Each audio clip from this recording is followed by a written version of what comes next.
Well, welcome. Today, I want to talk about a topic that I think might be slightly controversial, but one that I think is worthy of being placed on the table and critiqued. Over the past, say, 6 months, I have, on occasion, had the opportunity to either see photographs of newly born children of friends and acquaintances, and I have seen those babies grow over time.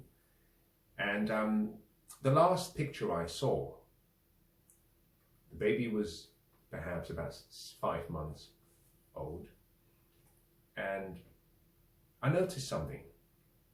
I noticed that she was no different in attractiveness or beauty than she was when she was first born.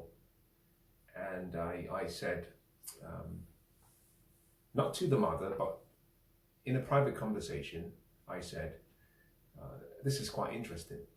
Now, I know, as I'm sure that you will agree, that there are some people who are born very, very beautiful and or attractive or handsome, and as they age, somehow that beauty and attractiveness and handsomeness starts to fade. Some people look much more attractive the younger they are, and they look more homely the older they get. For some other people, it's the opposite. They start off not very attractive, and as they age, they come into their beauty. They come into their own. Obviously, there is a small group that maintains that level of attractiveness or beauty all the way through. And I noticed that in these few instances, there were some babies, absolutely gorgeous, and were growing into their beauty. Now, I have a friend who has a daughter, and she's absolutely stunning. From the moment she was born, she was adorable. Over the years, she's remained adorable. She's maintained her beauty.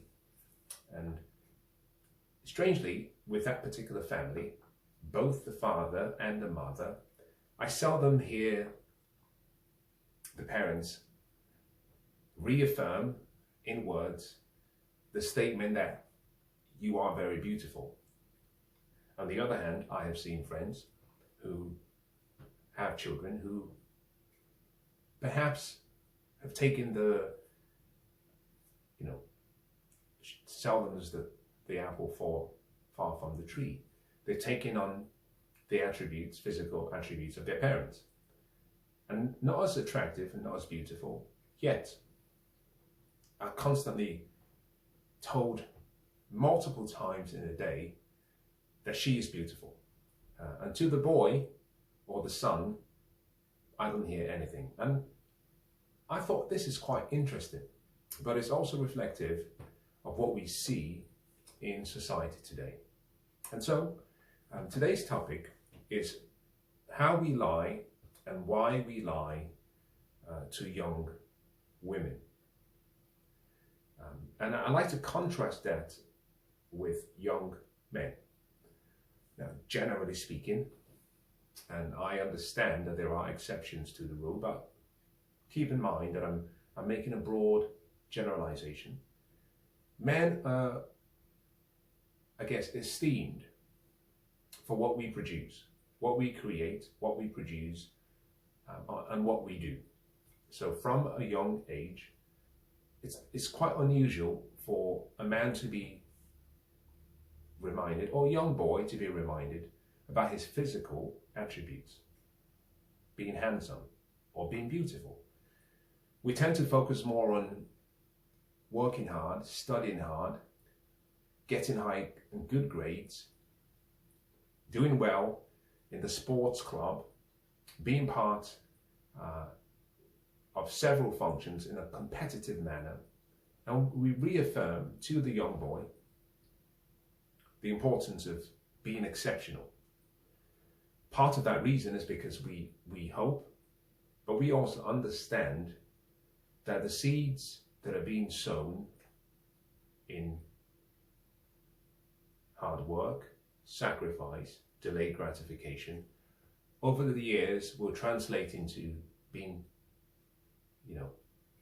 assertive, will translate to conscientiousness, being dutiful, which are useful attributes for success.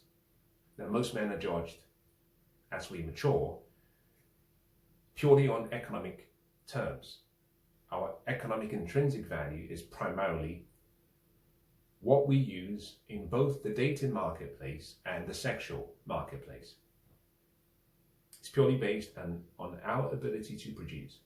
But what I have found is amongst young men and amongst men, there is always the truth about where we stand in that pursuit. Growing up, I was raised, and we were raised in a loving family, a kind family, great father, amazing mother, but financially or economically speaking, we had our challenges. But we were always encouraged to work hard. In many ways, we were encouraged to think about the level of compensation that we needed to put in the effort we needed over and above our peer group, for the reason that dad and mom did not have the connection or the influence. Dad and mom did not have the fame or the fortune. Dad and mom did not have the funds or the wealth. And therefore, the only thing we had were between our ears and hard work. I was encouraged, and so were my siblings, and those who grew up with me in the family, to work hard. Because in the competitive market, we had to compensate for what we did not have, which other people in the market may have had. And so I grew up with a reverence for hard work, sacrifice, a reverence for discipline, dedication, focus.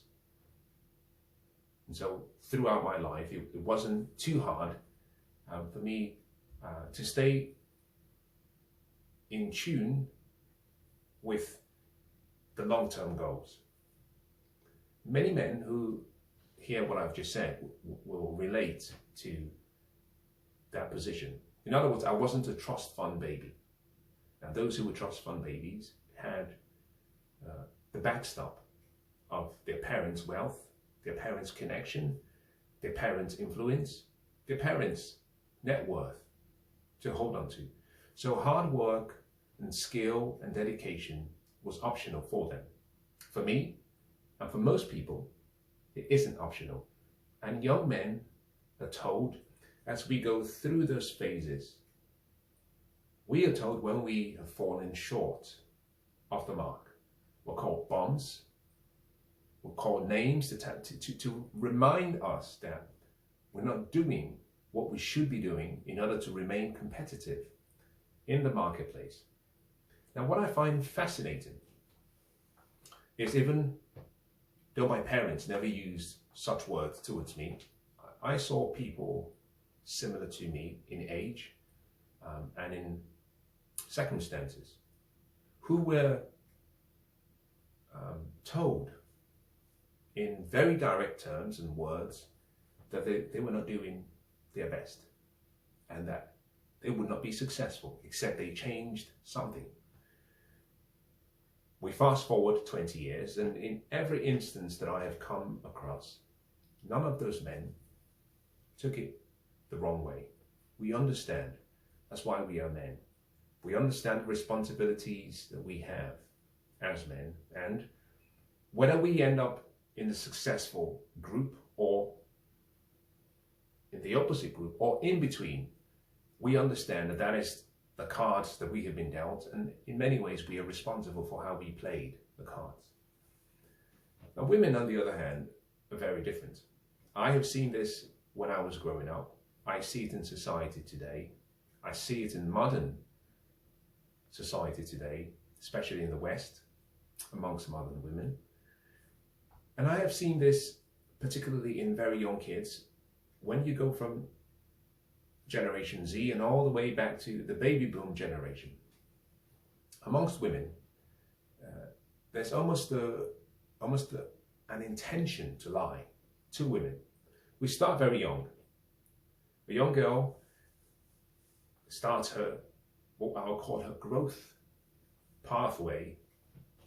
And let's say from about 7, usually from about 7, you have an idea about whether you have a daughter that will grow up to be attractive, but more importantly, those that will grow up to be very, very attractive.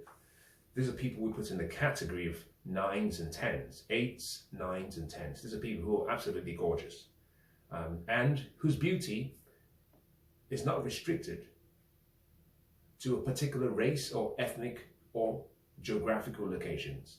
These are people who, irrespective of where they are from, you would find men from all, you might say, groups who say, she's very attractive. She's absolutely gorgeous. Women are lied to from a young age.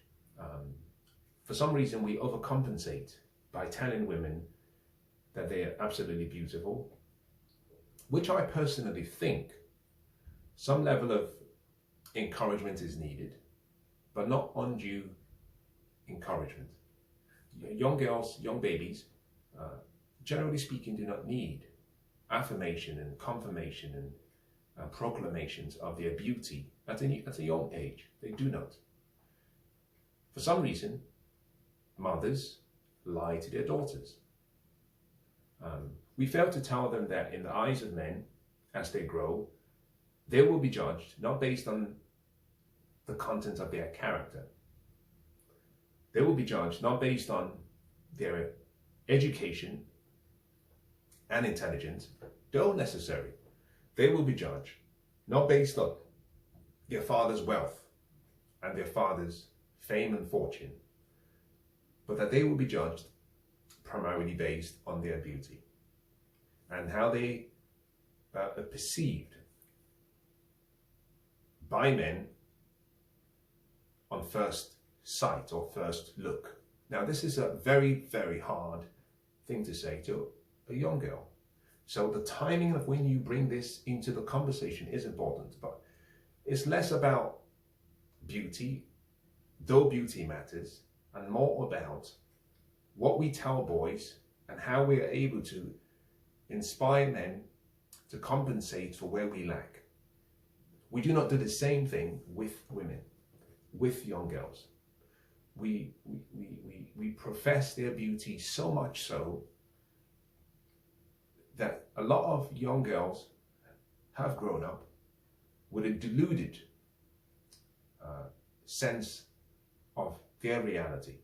And often it takes a toll, it takes a while before they come to the realization that the marketplace judges very differently to how mom and dad judges their beauty.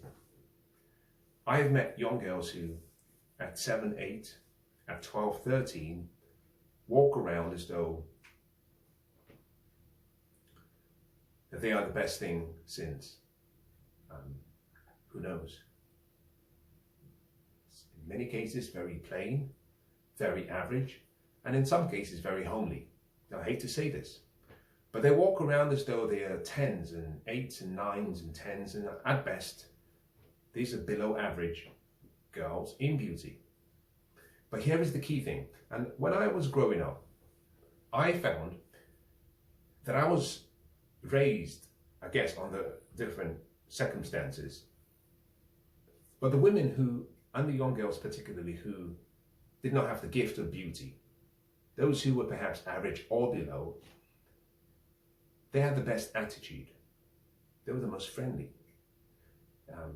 They knew how to compensate what they lacked in physical attractiveness. They compensated in being feminine, being very traditional in their demeanor. They're compensated in understanding how to talk to a man, how to serve both a man or the group. They're compensated based on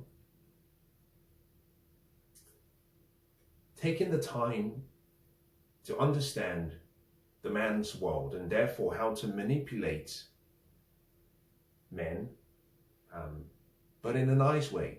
In other words, they immerse themselves into the worlds of men, and therefore they could speak the language of men. So, whilst they may not have been the most beautiful women, they were always very pleasing to be around.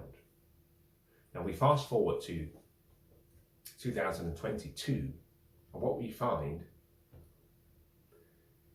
those who are the most unattractive, for some reason, as a matter of fact, this is an observation I have made amongst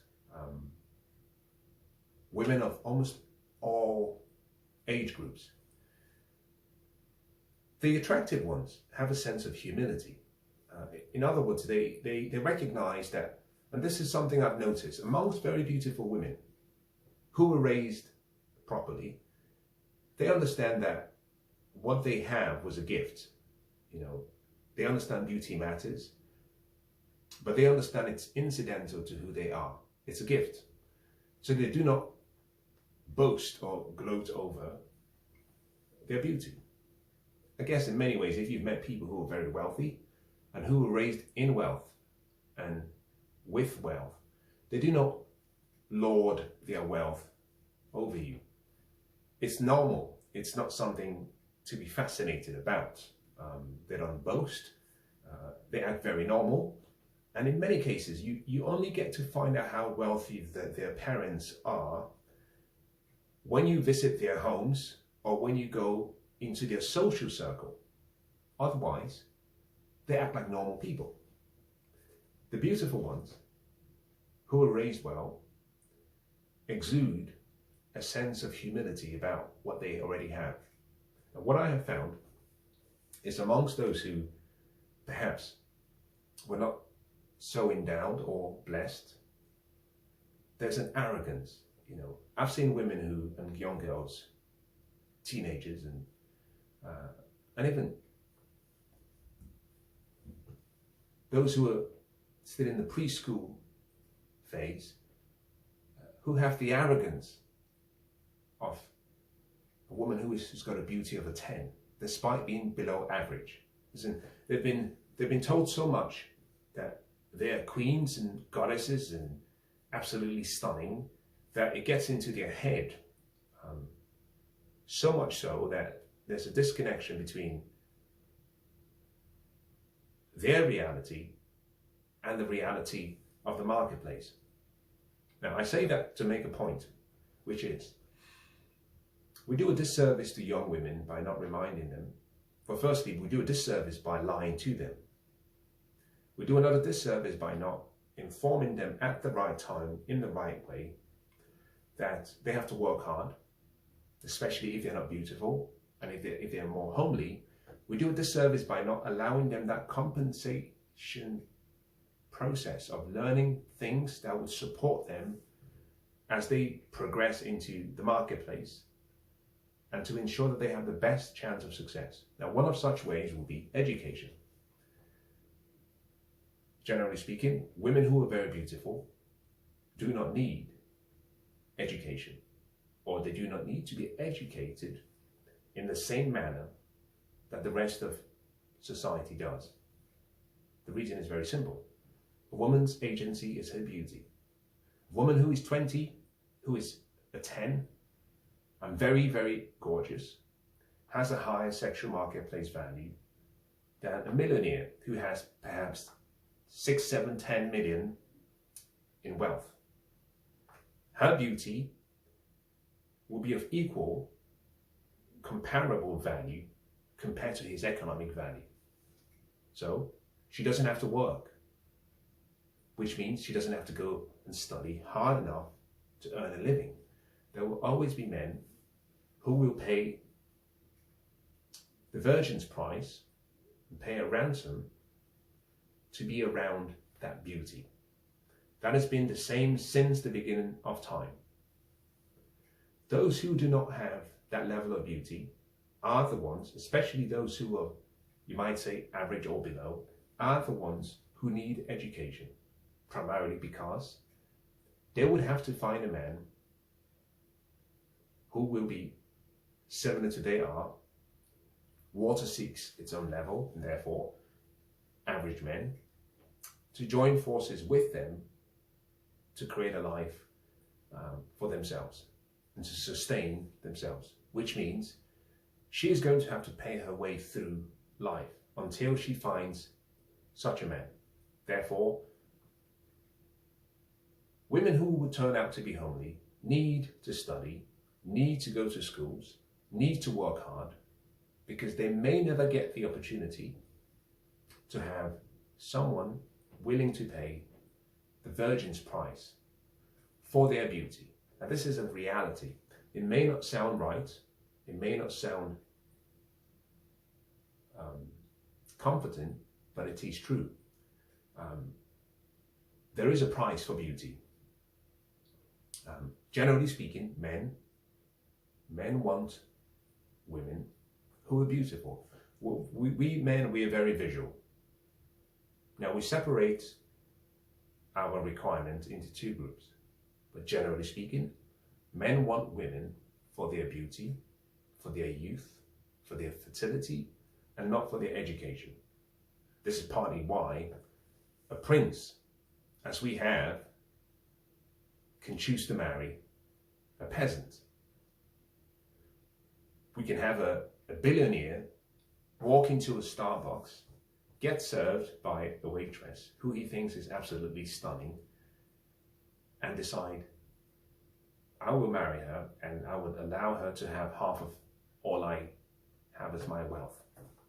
Men do not care that much about education. In the marketplace of men, we separate ourselves into two groups. We all start in one group, but at some point, we find that some of us move into a different group. Primarily speaking, the dating marketplace is where most men spend a long part of their youth. Up till about 40, we spend most of our time in the dating marketplace. From 35 and above, we tend to decide. Sometimes it happens sooner, but generally speaking, in the West, age 35 seems to be the average age for most people, most men, when we get married. And at that point in time, we move into what we call the relationship or the marriage marketplace. In both marketplaces, most men are looking for beauty, attractiveness. We understand, however, that if we did not work hard and if we did not heed the attention and the warnings and the advice and the recommendations of our parents early enough to work hard, to study, that our potential would only remain as potential. And therefore, we would only have a woman whose beauty reflected what we could afford in financial terms, or whatever derivative of finances we come up with: money, power, fame, influence, connection. Most men are with the most attractive women that they can afford at any time. Now, as time passes, our potential is converted to actuality. Therefore, what we need in a relationship, over time, we have more of that, which is resources, because as we age, our earning potential increases and our ability to attract and afford more attractive women also increases. For women, most women, generally speaking, are with men that they have been able to attract with their beauty, not with their intelligence, and certainly not with their education. Intelligence is important, education less so.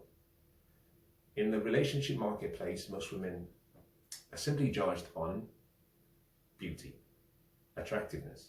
We call it the sexual marketplace value. That's the value or the mate value in the dating marketplace. Now, as we transition into the relationship marketplace, there are other things that we bring into the picture. Your fertility or your reproductive value. We also bring in other behaviors. Your character, which I alluded to very early, which doesn't matter, generally speaking, to most men, if they're simply looking for sex, will matter a lot more if we're looking to choose a life partner. We will look at other things other than just what you look like. But your education is not necessarily important. Intelligent, yes, you've got to have some common sense. Now, the reason I made reference to these matters and use this example is that there's an arrogance surrounding most women these days. That arrogance has been fed from a very young age. Women have been told for too long, unnecessarily. Like I said, when a child is 5 and 6, a child is not necessarily aware to the extent that they will be at 18 on why beauty matters. As a parent, you have a responsibility to teach that child and equip that child, whether that be a boy or a girl, with all they need to make sure that they are successful, both relationally and in other areas of life. For women, there's a double standard. The double standard is sadly set by biology and nature. For most women, beauty lasts about 12 years. From about 18, which is the age of consent, generally speaking, when you become an adult, and maybe I should take that back, in the UK, the age of consent is 16. But you are an adult at 18, so I start from 18. You've got 12 years. The peak of your beauty, your hotness, has a shelf life of 12 years. Takes you to about 30. From 30, there is a steep fall in beauty, attractiveness, and youth. You then have a few years. Now, for some people, they are able to nurture and hold on to that beauty they have at 30 for a few more years. Might get to 35, some people 40. But what you find is a steep decline, like a perishable product. The deterioration at age 30 onwards is significant. In my opinion, from about 35 and above, for most women, about 70% of their beauty depreciates, is gone. Now, this should not come as a surprise, and it should not be something to be offended by, because when men have been polled and asked what they find the most attractive, between age 18 up to about 47, 48, most men have said women between 18 up to about 24. So we have the median, roughly about 22, give or take. Women between 22, 23 are usually at their peak in beauty, in attractiveness. That is what men find attractive the most. So, one of the ways that women can be empowered by parents is to recognize that what nature does. Now, at 30, I'm not suggesting that life is over, no, but I am saying the sexual market value you have declines significantly from 30 and above. Your reproductive fertility value declines significantly as you approach 35, which is high risk. The end of 35 is high risk pregnancy. So the two agencies that women have to ensure that you're able to attract the best quality potential mates and pair bond with them, that potential you have has to be exercised much earlier than most women have been taught to consider. Now, this does not mean that you should be getting married at 22. There are exceptions to such a decision, but for the general population, 22 is still too young. But 35 and 36 is also too late.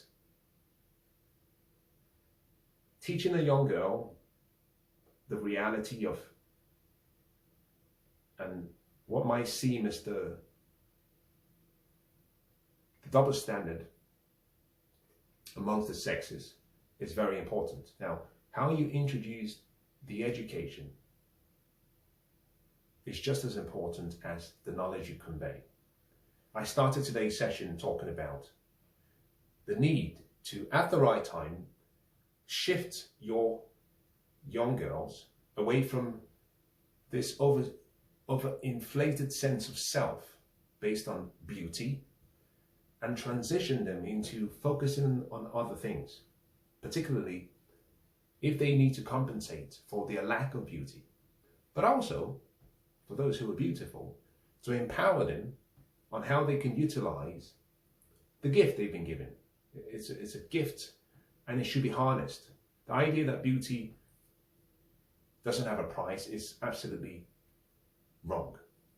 And a good father and a good mother should be able to recognize when they have a child that is absolutely gorgeous and have the foresight and judgment and wisdom in knowing how to provide the right instructions and guidance so that they can harness what they have, which will fade and which is fading and which has a shelf life of about 12 years before it starts to decline significantly.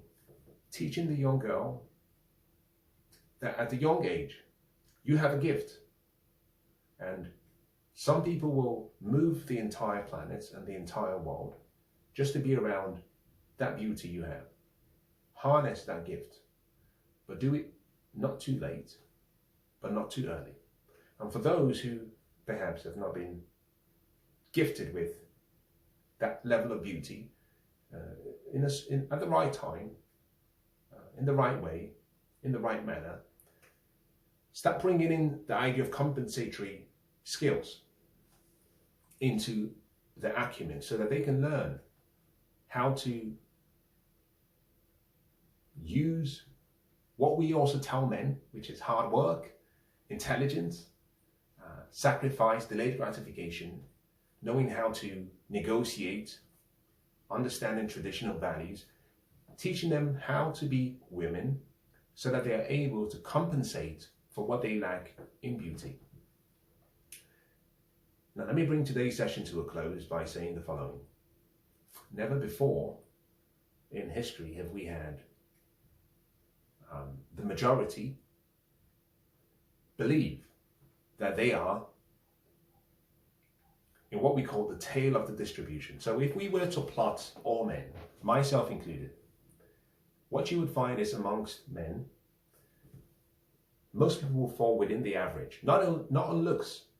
I'm not talking about looks, I'm talking about general productivity, wealth, money, power, fame, influence, which is how we really judge men over the long term. Most men will fall into what we call the average. Very, very few will fall into what we call the tails of the distribution. And then you would have a section that fall below average. Most people and most men are average, just like most women are average in beauty. And those who are very attractive are the minority. In most cases, those who are 8s and 9s and 10s sometimes are no more than 9% of the population. But never in history have we had the level of delusion we see today, where 70-80% of most women who are in the average believe that they are in the top 9%. And that is partly because from a young age, they have been inundated with words of affirmation, so much so that it's almost like a hypnosis. And when they go into the marketplace, they refuse to relate and receive what the market is saying. The market sets the price, both for men and for women. We do not set our prices, the marketplace decides. And this is done on what I call a relative basis. The market compares me to another man next to me, and compares me to another man far from me. The market puts a number on my forehead. That number will vary, both in my sexual marketplace value, which is attractiveness, my reproductive fertility value, which is my ability to reproduce, my traditional values, what I call non-sexual marketplace values, how well I was trained, my character, my behavior, my decorum, chastity, when I'm a gentleman, and finally my economic intrinsic value, which is the most important. The marketplace decides all of that. In the same way, the marketplace decides for the woman. So it would be useful in many ways. Almost, we need so much humility, because amongst men, I have never, this is an interesting point to close on, I have never met a group of women who, in a social context, have not esteemed each other as being absolutely gorgeous. And when asked to either rank or confirm what they think the women would, what they would score from an attraction point of view, in the sexual market value, from a mate value, I've seldom seen women say anything less than an 8. It's usually 9 and 10s. For some strange reason, amongst men, even when I have sat amongst people who are very wealthy, and people who can write checks for 7, 8 digits, there is a sense of humility. They still think that they are average. I just find it to be very, very strange. I guess to him that hath, more will be given, and to him that hath not, the little you have will be taken away from you. It's that feeling, it's that parable, that those who have seem to be meek, and those who do not have seem to think that they own the earth. Now, let me close by saying this. What you may have heard may not be the best thing to hear, particularly if you are a woman, but you cannot fight with biology. Now, in your case, perhaps it's not 12 years, you might be 15 or 16, and for some people it's less than 12 years.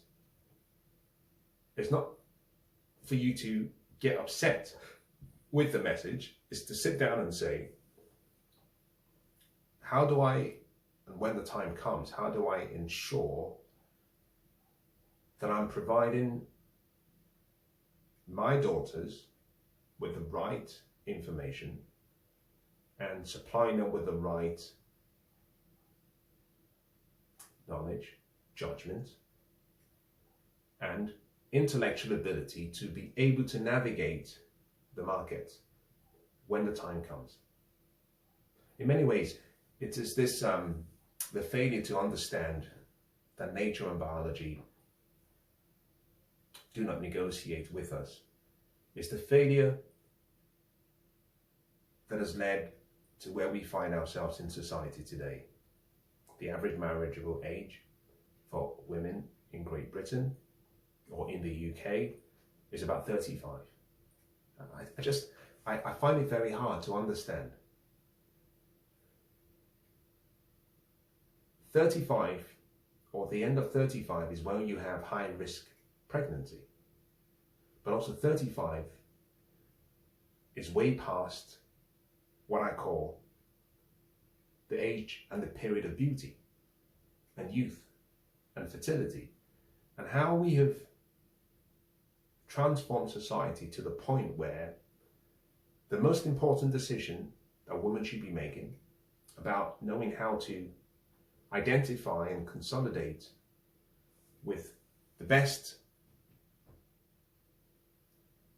both in character, in the ability to provide and protect, in morals, in values, in principles, to consolidate with the best mate she can find. For some reason, we've told women that biology does not matter and that you're beautiful just the way you are, and that there will always be someone out there for you. Maybe there will be. The question is, keep this in mind. As men age, our earning potential increases, and therefore our ability to attract the most attractive women also increases, because we can now afford women who are much younger, and therefore we can go to the marketplace with the willingness to pay the virgin's price. A woman of the same age as the man, as she ages, her beauty disappears, it deteriorates, and there's what we call aging that takes place.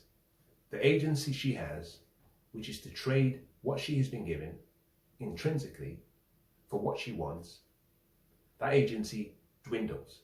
Therefore, as a woman ages, generally speaking, she has less of what most men want, which is beauty, youth, fertility.